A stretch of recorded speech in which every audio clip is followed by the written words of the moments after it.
Bismillahirrahmanirrahim. Assalamualaikum warahmatullahi wabarakatuh. Alhamdulillahirabbil alamin alladzi arsala rasulahu bil huda wa dinil haqq liyudhhirahu 'alad dini kullihi walau karihal musyrikun. Asyhadu an la ilaha illallah wahdahu la syarikalah wa asyhadu anna Muhammadan abduhu wa rasuluhu la nabiyya ba'dah. Allahumma salli wa sallim wa barik ala hadan nabi wa ala alihi wa sahbihi wa man tabi'ahum bi ihsanin ila yaumiddin. Amma ba'd. Usikum wa iyaya bitaqwallah faqad fazal muttaqun. Qala Allah Ta'ala fi kitabihil karim. A'udzu billahi minasy syaithanir rajim. Ya ayyuhalladzina amanu taqullaha haqqa tuqatih wa la tamutunna illa wa antum muslimun. Ayyuhal ikhwah wal akhwat, a'azzani Allah wa iyyakum ajma'in. Alhamdulillah, kita bersyukur kepada Allah atas segala nikmat, segala karunia, inayah dan juga hidayahnya yang masih terus melekat pada diri-diri kita hingga dengan hari ke-28 di bulan yang penuh berkah, di bulan yang penuh keutamaan, di bulan yang penuh pahala yang berlipat ganda ini. Mudah-mudahan kita terus mendapatkan nikmat-nikmat dan karunia-karunia dari Allah, juga hidayah dan terus menerus hingga akhir hayat kita. Karena apa? Karena kita ini hidup tidak lain dan tidak bukan hanyalah untuk mengabdi kepada Allah Subhanahu wa taala. Wa'bud rabbaka hatta ya'tiyakal yaqin, dan sembahlah Rabbmu hingga datang kepadamu al-yaqin, ay al-ajal atau al-maut, ya. Ayat ikhwah wal akhwat yang dimuliakan oleh Allah Subhanahu wa taala, kita kembali bertemu ya untuk melanjutkan pembacaan dan kajian kitab kita, ya, masih di kitab yang sama, ya, insyaallah ini sampai dengan akhir Ramadan, ya. Kajian ini akan berlaku sampai dengan akhir Ramadan, ya. Hari ini kita akan masuk pada pertanyaan ke-146. Ya, pertanyaan ke-146. Apakah induk kekufuran itu berasal dari syaitan? Maka Syekh menjawab dengan sebuah hadis dari sahabat Abdullah bin Umar radhiyallahu anhuma. Dia berkata, kharaja Rasulullah sallallahu alaihi wasallam min baiti Aisyah faqal ra'sul kufri min hahuna min haitsu yatlu'u qarnus syaitan, yakni al-masyriqa, ya. Rasulullah sallallahu alaihi wasallam keluar dari rumah Aisyah radhiyallahu anha, kemudian bersabda sambil menunjuk ke arah timur, kepala kekufuran berasal dari sini, yaitu dari tempat munculnya tanduk syaitan, ya. Maksudnya adalah arah timur. Hadis ini diriwayatkan oleh Imam Muslim dalam sahihnya nomor hadis 2905, kitab Al-Fitan wa Asrat As-Sa'ah, bab, ya, Al-Fitnah min Al-Masyriqah. Juga Imam Ahmad dalam Al-Musnad nomor hadis 4751. Dalam riwayat lain, ya, Nabi juga bersabda, al-fitnatu hahuna min haitsu yatlu'u qarnus syaitan. Fitnah datang dari sini, dari tempat munculnya tanduk syaitan. Ya, hadis riwayat Al-Bukhari dalam sahihnya nomor hadis 3104. Ikhwan wal akhwat yang dimuliakan oleh Allah Subhanahu wa taala. Ya, dari dua riwayat hadis ini, ya, disebutkan bahwa kekufuran itu akan muncul, ya, dari arah timur, ya. Arah timur, ya. timur Madinah berarti, ya, arah timur Madinah, ya. Yang jelas, ya, tentunya kekufuran ini, ya, adalah puncak daripada apa yang diinginkan oleh syaitan terhadap hamba Allah, ya. Maka di saat sakaratul maut, ya, syaitan itu hadir untuk menggoda, ya. Maka kenapa di antara hikmah diperintahkannya kita untuk menalkin orang yang akan meninggal, ya, karena saat itu sedang terjadi pertarungan, ya, yang berat yang dihadapi oleh orang yang sakaratul maut dari godaan setan yang berat untuk mengajak kufur. Maka kita talkin dia dengan kalimat tauhid agar hendaknya orang tersebut tetap dalam kondisi beriman, ya, saat kembali kepada Allah Subhanahu wa taala. Jadi antara kufur dan setan itu sangat terkait, ya, sangat terhubung dengan jelas bahwasanya setan itu, ya, sangat menginginkan Bani Adam untuk menjadi kufur kepada Allah Subhanahu wa taala agar kelak bisa bersama-sama di nerakanya, ya, di neraka, ya, mendapatkan siksa yang kekal. Nauzubillah summa nauzubillah min zalik. Mudah-mudahan kita bisa istiqomah di atas iman, ya, bisa istiqomah di atas hidayah dari Allah Subhanahu wa taala. Tentunya, ya, keistiqomahan itu tidak sekedar dengan ucapan, tetapi perlu dibuktikan atau diusahakan dengan amal soleh, ya. Iman, ya, sangat terkait dengan amal soleh, sehingga di beberapa ayat dalam Quran, ya, kalimat iman selalu digandeng dengan wa'amilus solihah, ya.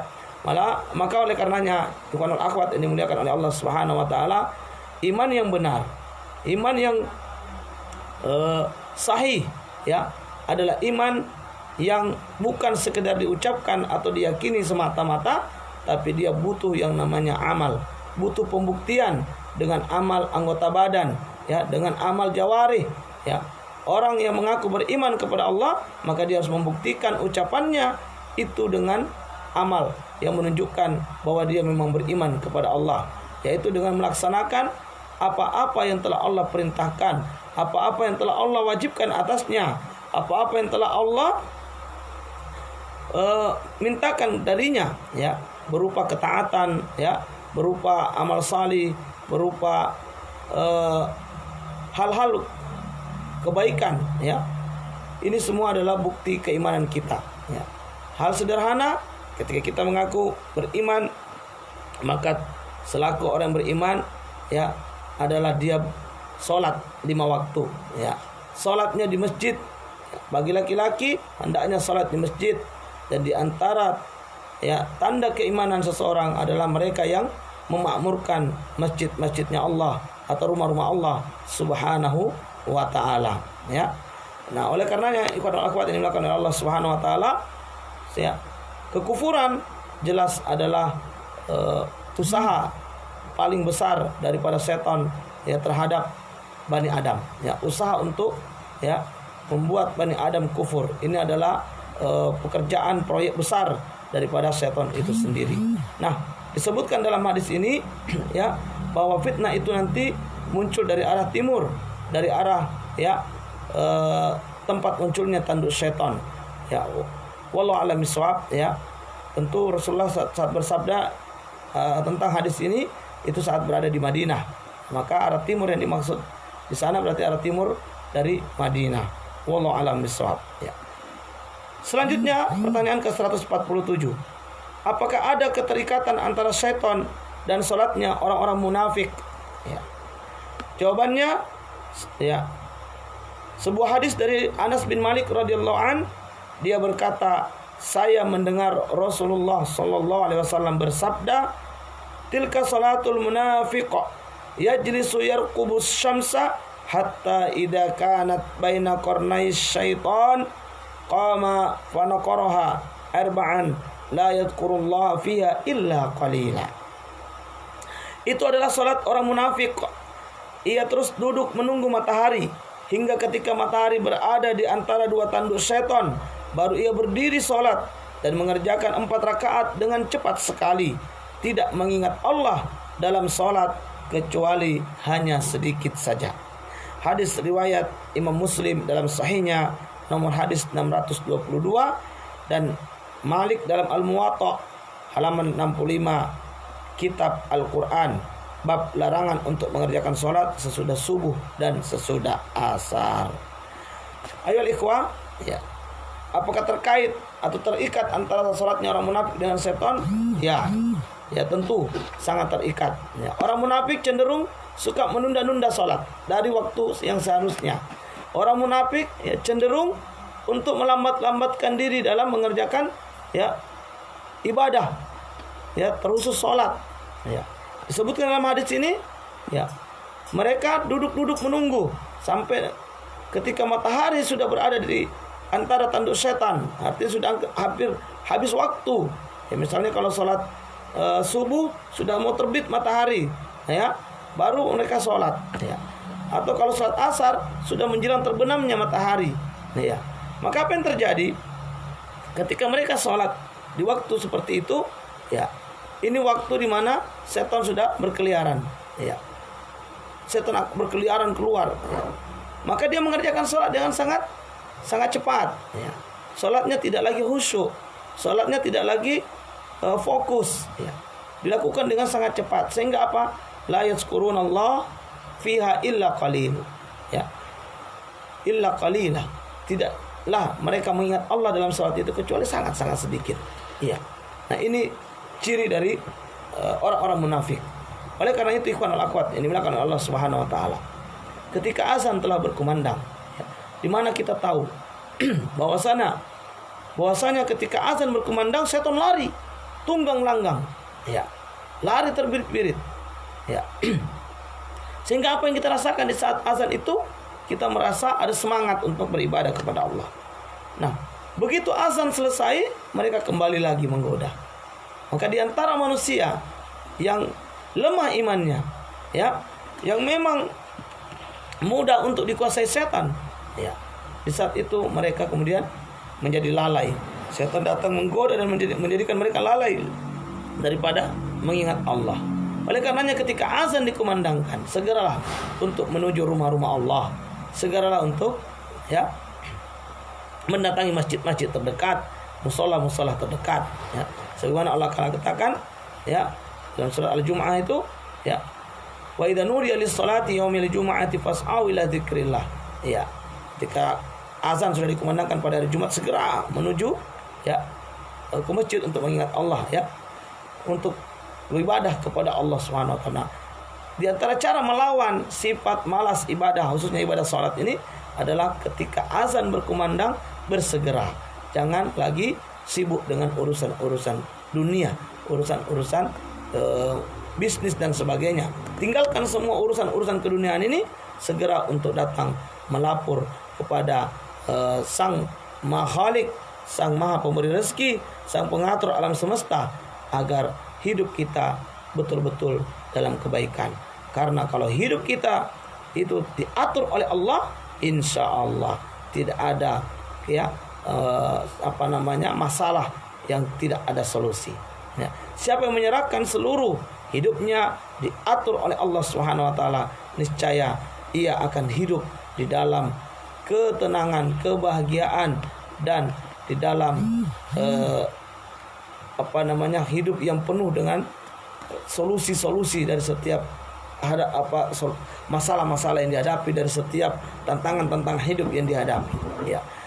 Orang yang menjadikan Allah sebagai Rabbnya, lalu dia beribadah dengan sepenuh jiwanya, maka insya Allah dia akan mendapatkan ketenangan di dunia, kebahagiaan, ya, dan juga ketenangan dan kebahagiaan di akhirat kelak. Ikhwan al-akhwat yang dimuliakan oleh Allah Subhanahu wa taala, semoga Allah menjauhkan kita dari sifat munafik, yaitu sifat suka menunda-nunda amal salih, termasuk dalamnya adalah amal salat, ya, menunda-nunda salat. Maka Nabi memperingatkan juga di antara ciri munafik adalah apa? Ya, salat yang paling berat di sisi orang-orang munafik adalah salat Isya dan salat subuh, ya. Maka oleh karenanya jangan lupa senantiasa kita berdoa kepada Allah, semoga kita diberikan kekuatan untuk terus ya melaksanakan atau untuk terus mengamalkan agama ini dengan baik, dengan penuh semangat, ya, tentunya semangat yang didasari oleh ilmu. Selanjutnya pertanyaan ke-148, apakah terdapat hubungan antara warna hitam dan syaitan? Ya. Apakah ada hubungan antara warna hitam dan syaitan? Jawaban saya adalah benar sekali. Ya. Hal ini berdasarkan perkataan Imam Ibnu Taimiyah rahimahullah, di mana beliau berkata, al-jinnu tatasawwaru bisuwarin katsirah wal launul aswadu ajma'u lil quwa asy-syaitaniyah min ghairihi wa fihi quwwatul hararah. Jin bisa menjelma dalam wujud yang sangat banyak. Ia suka menjelma dalam warna hitam karena warna hitam lebih bisa menyatukan seluruh kekuatan setan dibanding warna lainnya, dan warna hitam mempunyai kekuatan panas. Ini bisa dilihat dalam kitab Risalah Al-Jin halaman 41 ya. Jadi hitam itu lebih memberi kekuatan bagi setan ya, lebih mampu membuat setan menghimpun seluruh kekuatan. Maka gelap ya itu bisa lebih disukai oleh setan ya. Makanya penampakan ya, biasanya lebih terjadi pada malam hari ya, adapun di siang-siang hari itu jarang ya, karena memang setan lebih suka ya di saat gelap ya, muslim ya, malam hari hitam ya. Nah, bagi setan hitam adalah suasana yang paling tepat untuk mengumpulkan kekuatan ya, untuk kemudian mempunyai kekuatan panas ya. Wallahu a'lam bishawab ya. Yang jelas ikhwan wal akhwat yang dimuliakan oleh Allah Subhanahu wa taala ya, memang kalau terang ya, tidak ada setan yang berani nongol ya. Hampir tidak ada setan yang berani nongol. Mereka hanya nongol di saat-saat ya gelap ya, cahayaan yang kurang, nah, baru mereka terlihat berani ya. Selanjutnya pertanyaan ke-149, apakah setan mempunyai hizb ya, jamaah atau kelompok ya? Maka jawabannya adalah benar, setan itu memiliki hizb ya, atau jamaah atau juga kelompok. Hal ini berdasarkan firman Allah Subhanahu wa taala, inna syaitana lakum aduwwun fattakhidhuhu aduwwa innama yad'u hisbahu liyakunu min ashabis sa'ir. Sesungguhnya setan itu musuh bagimu, maka anggaplah ia musuh, karena sesungguhnya setan-setan itu hanya mengajak golongannya supaya mereka menjadi penghuni neraka yang menyala-nyala. Quran surat Fatir ayat 6. Adapun maksud ayat ini, setan itu terang-terangan menampakkan permusuhan kepada kalian, maka musuhilah ia dengan permusuhan yang jelas pula. Bersikaplah berbeda dengan setan dan dustakan apa yang dia bisikkan pada kalian. Sesungguhnya tujuan setan tidak lain hanyalah menyesatkan kalian agar kalian masuk ke dalam neraka yang menyala-nyala bersamanya. Karena itu, yang wajib bagi kalian adalah mengikuti perintah Allah sebagaimana firman-Nya, "Fala taghurrannakumul hayatud dunya wa la yaghurrannakum billahil ghurur." Sekali-kali janganlah kehidupan dunia memperdayakan kamu, dan sekali-sekali janganlah setan yang pandai menipu memperdayakan kamu tentang Allah. Quran surat Fatir ayat 5. Di samping hanya mengikuti perintah Allah, kalian harus menapaki jalan para rasulnya.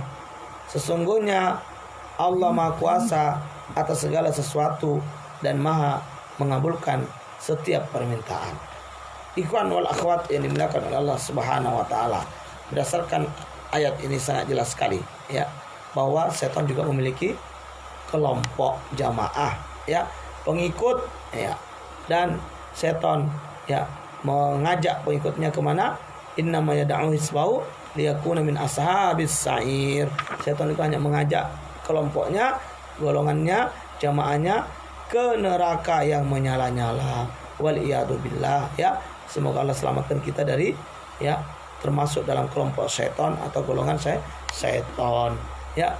Ingat bahwa Allah memperingatkan kepada kita dalam surat Fatir ayat 6 tadi ya, innamas setan ya Inna syaitana lakum aduun. Sesungguhnya setan itu bagi kalian adalah musuh. Ya, musuh yang nyata, musuh yang jelas. Maka fattakhidhu aduwa. Maka jadikan setan itu sebagai musuh yang jelas pula. Ya, jangan lemah di hadapan setan.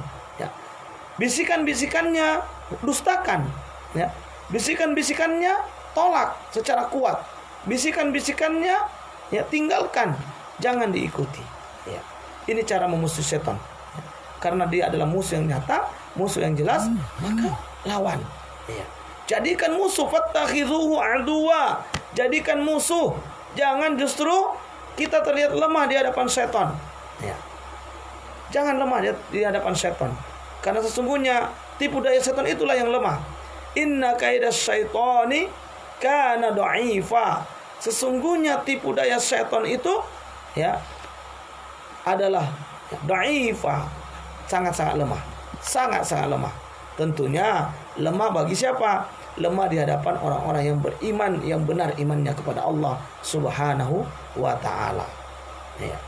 Oleh karenanya ikhwan wal akhwat, cara jitu melawan godaan setan, cara jitu mengalahkan setan, cara jitu melumpuhkan setan adalah dengan iman kepada Allah Subhanahu wa taala yang kokoh, ya, iman yang benar, iman yang betul-betul tertancap kuat di dalam dada-dada kita. Ini cara ampuh untuk melawan syaitan, ya. Maka syaitan ini musuh yang jelas. Jangan pula kita masih ragu-ragu, ya. Karena dia musuh yang jelas bagi kita, maka jadikan dia musuh, ya, yang jelas pula, ya. Musuh yang paling harus diwaspadai, musuh yang harus disiapkan perlawanan terkuat. Ya. Tidak boleh lemah, tidak boleh menyerah di hadapan syaitan. Kenapa? Jika kita lemah, jika kita bersikap kalah di depan syaitan, maka secara otomatis kita akan menjadi pengikut syaitan, menjadi golongan dan jemaah syaitan. Dan ingat, syaitan itu hanya akan mengajak kepada apa? Kepada ya neraka yang menyala-nyala. Ya. Innama yad'u hisbahu liyakuna min ashabis sa'ir, min ashabis sa'ir. Sesungguhnya setan itu hanya mengajak golongannya menuju neraka yang menyala-nyala. Wal iyadu billah. Ya. Semoga kita diselamatkan oleh Allah daripada neraka. Ya, daripada azab neraka kelak di akhirat, dan kita menjadi hamba-hamba Allah yang kelak akan menghuni surganya Allah Subhanahu wa ta'ala. Amin ya Rabbal Alamin. Selanjutnya pertanyaan ke-150, ya. Apakah berbagai kemaksiatan itu datangnya dari syaitan? Ya. Apakah kalau ada orang bermaksiat atau yang namanya maksiat itu datangnya dari syaitan? Maka ya, saya menjawab dengan sebuah sabda dari Nabi atau dari Rasulullah sallallahu alaihi wasallam, ya. Dalam riwayat yang beliau sampaikan dari Rabb yang Maha Agung, ya. Ini hadisnya hadis qudsi, ya. Wa inni khalaqtu ibadi hunafa kullahum wa innahum atathumush syayatin fajtalathum an dinihim. Allah Ta'ala berfirman, sesungguhnya aku menciptakan hamba-hambaku dalam kondisi lurus semuanya, tetapi syaitan datang kepada mereka dan memalingkan mereka dari agamanya. Hadis riwayat Imam Muslim, nomor hadis jilid 8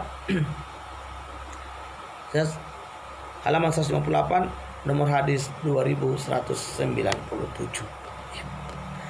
Maksud hadis ini, ya, hadis kursi ini, ya, setan-setanlah yang menghalangi mereka menapaki jalan agama yang lurus dan menganggap indah, ya, perbuatan kufur dan maksiat mereka. Ya. Ikhwan al-akhwat yang dimuliakan oleh Allah Subhanahu wa taala, bahwa kita manusia ini diciptakan Allah itu dalam keadaan hunafa, lurus, ya. Bertauhid kepada Allah, ya. Sebagaimana dalam surah Al-A'raf dijelaskan bahwa seluruh anak cucu Adam, keturunan Adam, itu saat masih dalam ruh sudah diambil sumpah oleh Allah, ya. Di mana Allah mengatakan kepada mereka, alastu bi rabbikum, Maka seluruh ruh anak cucu Adam saat itu menjawab, bala, qad, ya bala syahid. Nah, ya Allah, benar, kami bersaksi, ya, kami semua bersaksi bahwa Engkau adalah Rabb kami, yang menciptakan kami, ya, yang memberi hidup kepada kami, yang memberi rezeki kepada kami. Sesembahan yang hak untuk kami sembah itu hanyalah Engkau, ya Allah. Ini kita sudah, ya, bersaksi seperti itu, ya. Maka Nabi menyampaikan, kullu mauludin yuladu alal fitrah. Setiap yang lahir ke muka bumi ini semuanya lahir dalam kondisi apa? Fitrah, ya. Dalam kondisi bertauhid, dalam kondisi mengenal Allah Subhanahu wa taala, mengesahkan Allah Subhanahu wa taala. Lalu apa yang terjadi kemudian? Fa abawahu, maka orang tuanya lah, ya, yang merubah fitrah anak tersebut. Yuhawidani, baik itu menjadi Yahudi, au yunassiranihi, atau dia menjadi Nasrani, au yumajjisanihi, atau dia menjadi Majusi. Intinya, ya, seluruh anak cucu Adam itu sebenarnya bertauhid kepada Allah, lurus, ya, keyakinannya kepada Allah, beriman, lalu kemudian menjadi kufur karena godaan syaitan dan juga, ya, lingkungan, melalui lingkungan yang ada, ya, melalui lingkungan yang ada di mana hidup. Seorang anak itu lahir, hidup, ya, di lingkungan apa, maka biasanya itu sangat berpengaruh terhadap kondisi keimanan dan juga agama dari anak yang lahir tadi, ya. Maka di sini, ya, jelas sekali bahwa syaitan itu, ya, sangat memiliki andil besar di dalam menyimpangkan manusia, di dalam menyelewengkan manusia, di dalam menyesatkan manusia, ya. Dia menjadikan indah kemaksiatan, dia menjadikan indah dosa, ya, bahkan menjadikan indah perbuatan kufur. Dan itu yang kita lihat hari ini. Kita heran kenapa ada orang, ya, begitu, ya, nyaman dengan dosa, begitu nyaman dengan kemaksiatan, begitu nyaman dengan sesuatu yang buruk, sesuatu yang bahkan itu zalim, ya. Ada yang betah dengan kedustaannya, ya. Ada yang betah dengan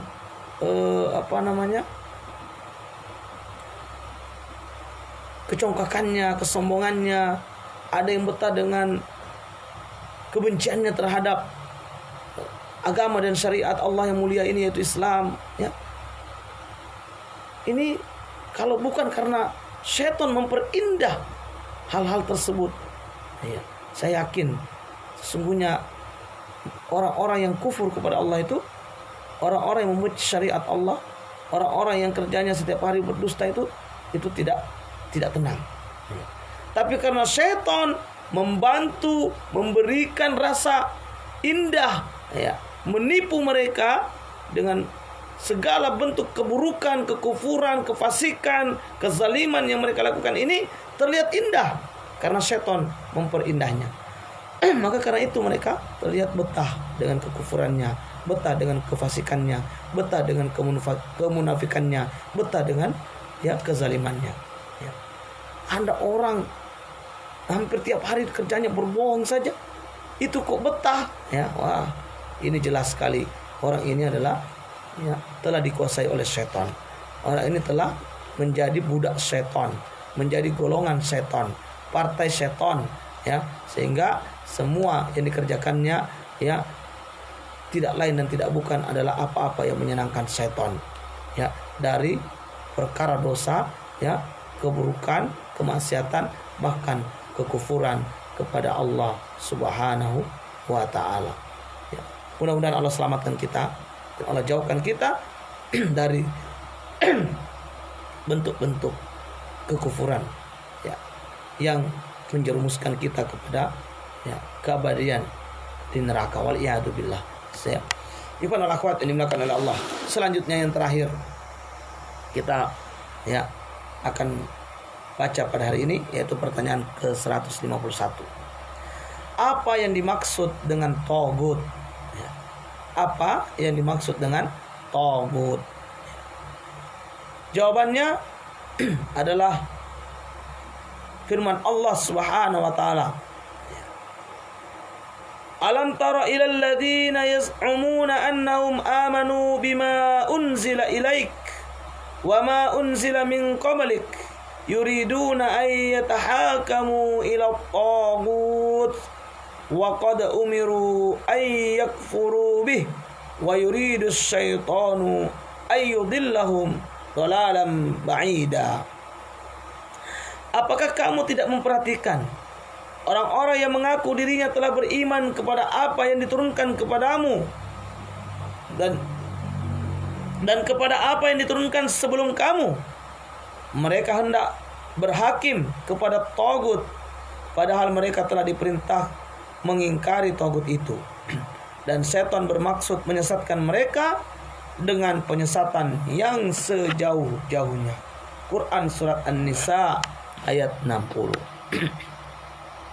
Ayat ini merupakan pengingkaran dari Allah Subhanahu wa taala terhadap siapapun yang mengaku beriman kepada kitab-kitab yang diturunkan kepada Rasulullah Muhammad sallallahu alaihi wasallam dan para nabi sebelum beliau, tapi tetap mengambil keputusan hukum kepada hukum jahiliyah.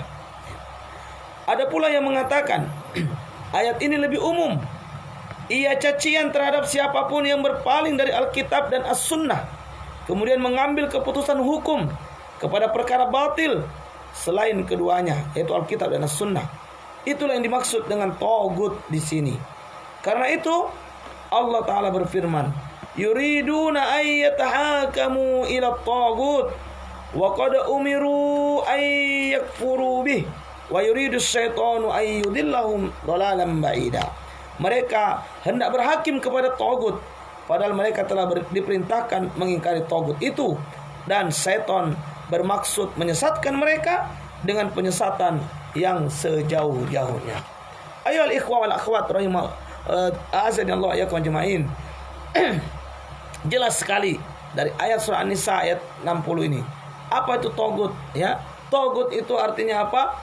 Bertahkim, berhukum dengan selain kitabullah dan sunnah Rasulullah sallallahu alaihi wasallam. Ya. Arti lainnya adalah apa?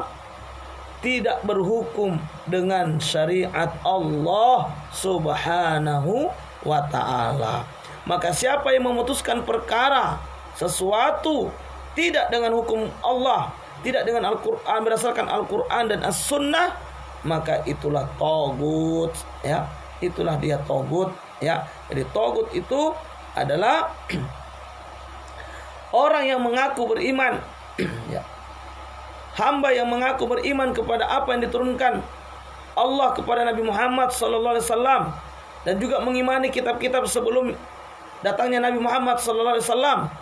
Namun di saat yang bersamaan dia berhukum dengan hukum jahiliyah, hukum dengan hukum yang bukan diturunkan oleh Allah Subhanahu wa taala, maka ini namanya tagut, ya. Tagut, ya. Jadi jangan salah memahami tagut ini, ya. Dan jangan alergi dengan kalimat tagut ini, dan jangan, ya, merancukan kalimat tagut ini, ya. Karena tagut ini Allah sendiri yang menyebutkan, ya. Tagut itu ya, Allah yang menyampaikan dalam Qur'annya, dan kita diperintahkan untuk apa? Ya, wa qad umiru ay yakfuru bih. Kita diperintahkan untuk mengingkari tagut, ya. Ya, kita diperintahkan untuk ingkar terhadap tagut itu. Tidak boleh taat terhadap tagut. Artinya apa? Tidak boleh kita ya bertahkim, berhukum, ya, memutuskan perkara, ya, dengan tanpa bertahkim dengan Quran dan Sunnah syariat Allah Subhanahu wa taala. Tidak boleh berhukum dengan hukum jahiliyah. Tidak boleh memutuskan perkara-perkara, ya, dengan, ya, hukum-hukum jahiliyah. Inilah batasan keimanan yang kokoh yang harus kita miliki, ya. Bagaimana dalam surat Al-Baqarah juga disebutkan di sana, ya, bahwasanya la ikraha fid din, qad tabayyana ar-rusydu minal ghayy faman yakfur bit-taghuti wa yu'min billah faqad istamsaka bil urwatil wuthqa. Ya. Siapa yang kufur kepada tagut dan beriman kepada Allah, maka sungguh dia telah berpegang ya kepada tali yang kokoh, ya, tali yang sangat kuat, ya, yaitu apa? La ilaha illallah Muhammadur Rasulullah, ya, bahwasanya iman itu ya lawannya adalah kufur, ya. Nah, orang yang mengaku beriman dia wajib kufur kepada tagut, ya. Yang beriman kepada Allah wajib kufur kepada tagut. Kalau dia beriman tapi tidak, ya, dia beriman kepada Allah tapi dia tidak kufur kepada tagut, imannya tidak benar. Imannya tidak benar. Maka oleh karena itu ikhwan wal akhwat ini melakukan oleh Allah Subhanahu wa taala. Jelas sekali di sini. Tagut itu disebutkan adalah apa? Ya, berhukum dengan hukum selain Allah, ya, selain dengan hukum Allah Subhanahu wa taala. Siapa yang mengaku beriman tetapi tidak mengikuti petunjuk Al-Qur'an dan As-Sunnah, maka sungguh dia ya berdusta. Sungguh dia ya hanya berkata kata kosong belaka, ya, karena iman kepada apa yang diturunkan Allah kepada Nabi Muhammad SAW menuntut kita untuk menjadikan ya apa yang diturunkan itu sebagai sumber hukum, ya, sumber di dalam mengambil keputusan, dan ya tidak boleh berhukum dengan hukum jahiliyah, hukum yang bertentangan dengan hukum Allah Subhanahu wa taala, yang mana bahkan Allah mengatakan wa qad umiru, dan sungguh ya benar-benar mereka telah diperintahkan ayyakfuru bih, untuk mengingkari tagut, ya, sebagaimana dalam surah Al-Baqarah tadi, ya, bahwasanya ya wa may yakfur bit tagut, maka barang siapa ingkar kepada tagut, wa yu'min billah, dan beriman hanya kepada Allah, ya, faqad istamsak bil urwatil wuthqa, maka sungguh dia telah berpegang teguh dengan tali yang sangat-sangat kuat. Maka itu ikhwan wal akhwat yang dilakukan oleh Allah, iman itu akan benar, ya, hanya akan menjadi benar iman kita manakala kita beriman kepada Allah dan selanjutnya kita kufur kepada tagut. Iman kepada Allah tanpa kufur kepada tagut belum sempurna, belum dikatakan beriman yang benar. Wallahu a'lam bishawab. Demikian apa yang bisa kita sampaikan, kita bacakan pada pagi yang berbahagia ini. Mudah-mudahan ada manfaat. Hadanallahu wa iyyakum ajma'in. Subhanakallahumma wa bihamdik, asyhadu an la ilaha illa anta, astaghfiruka wa atubu ilaik. Billahi taufiq wal hidayah. Wassalamu alaikum warahmatullahi wabarakatuh.